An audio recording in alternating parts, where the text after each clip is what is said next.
So as you know from your own district, Speaker Pelosi, most people, particularly people who are desperate right now and need the money, they're not interested in the machinations of Capitol Hill and negotiations in Congress. They just need to see some money in their bank account to help them weather this storm. So without the blame game, a part of it, what do you say to those voters? Well, again, we represent, we're the closest to the people, the members of the House, in terms of the federal government. We know full well we don't need anybody to tell us the concerns that our constituents have. But their concerns go beyond one check with the president's name on it. Their concerns go to their financial security. Mr. Woodward used a term, a moral choice. This is a moral choice.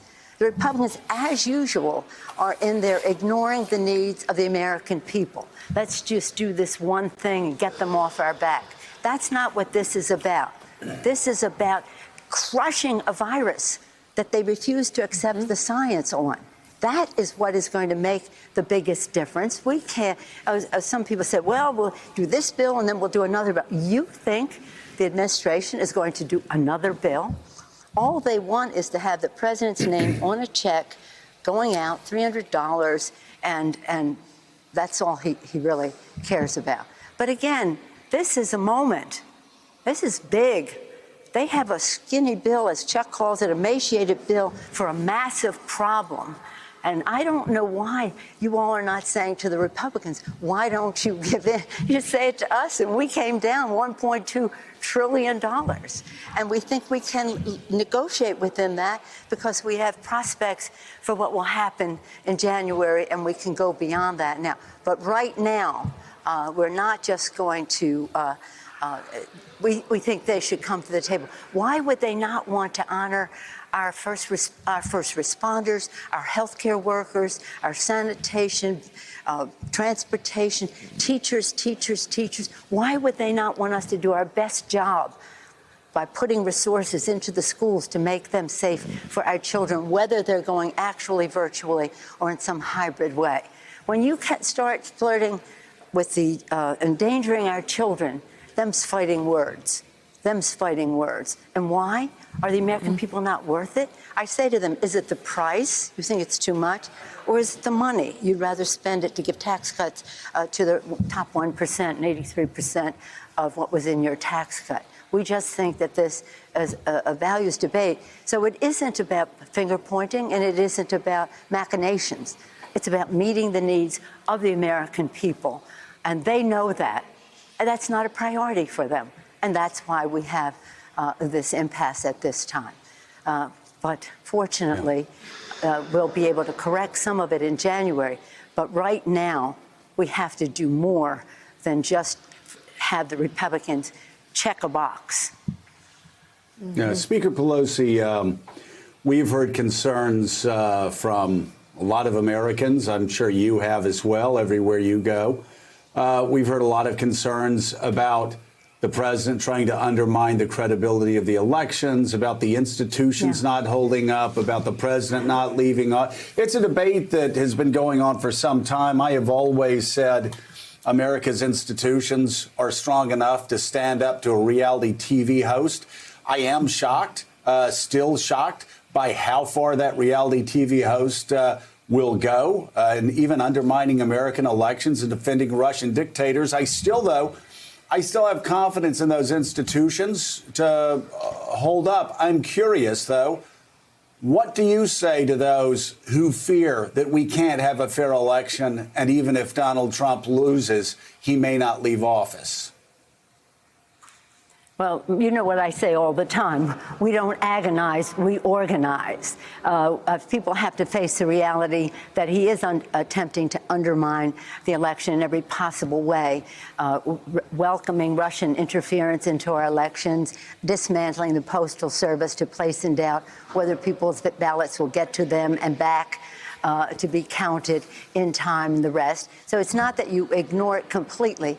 You recognize it and you act upon it. And that's what we're doing. We're asking everyone to go to iwillvote.com as soon as possible to make sure you are, you know how to vote by mail or in person, and if you are registered and the rest. And the more we can do we have instituted something called Sojourner Truth Tuesdays. Sojourner Truth Tuesdays. A suffragist, an abolitionist, an African-American woman. I was proud to place a statue of her in the Capitol. And the fact is that we want, every Tuesday, we have Truth Tuesday. We had it again last night where we reach out to people to say, iwillvote.com, among other things. And it is, it's very important just to get the job done. I'm an organizer, as you know, former California Democratic Party chair, and you and I both know that Republicans do well in the vote by mail. So for the president to be undermining that is very strange. On election day, we could win on election day. Those vote by mail came in, absentee votes came in. Oh my gosh, how are we going to go? So Democrats and Republicans have enjoyed the benefits of that of vote by mail, and now it's a health issue during the coronavirus crisis. People should not have to go stand in line for hours or go into polling places if they don't have to. We want to minimize that. We want to make it available in a safe way, but minimize it by having vote by mail. But to getting back to the president and his undermining of our elections, it's, again, his insecurity about knowing that left to the public's decision-making, he has a very good chance of not being the president of the United States again. And on January 20th, no matter where he physically locates himself, not wanting to get out of the White House, we will nominate the president of the United States who has been elected in November. In my view, if the election were today, that would be Joe Biden, and that would be great for our country. But the election isn't today, so we have a great deal of work to do to organize, not agonize about what he says. But I have confidence in the American people. Madam Speaker, so you agree with my concern that if he loses the election, even by a small margin, he might not leave the White House? And no, that's how much what Joe do you know said. about this? Well, okay. Then how much concern do you have about our elections functioning well and not being interfered with by mail or even at the polls by this president? I have made confidence that he won't interfere. I think he will do anything because I think he's proven again and again that he is not a patriot. That he has no respect for the Constitution of the United States, which he has no hesitation to violate. So I think you suspect the worst there. But don't dwell on him. Let's reach out and look forward to the American people. Because the more we talk about him, the less we're talking about a positive message to address the health needs of the American people, to make an economy that is fair for the American people, and to face the realities of science in terms of the climate crisis, which is causing these, has an impact,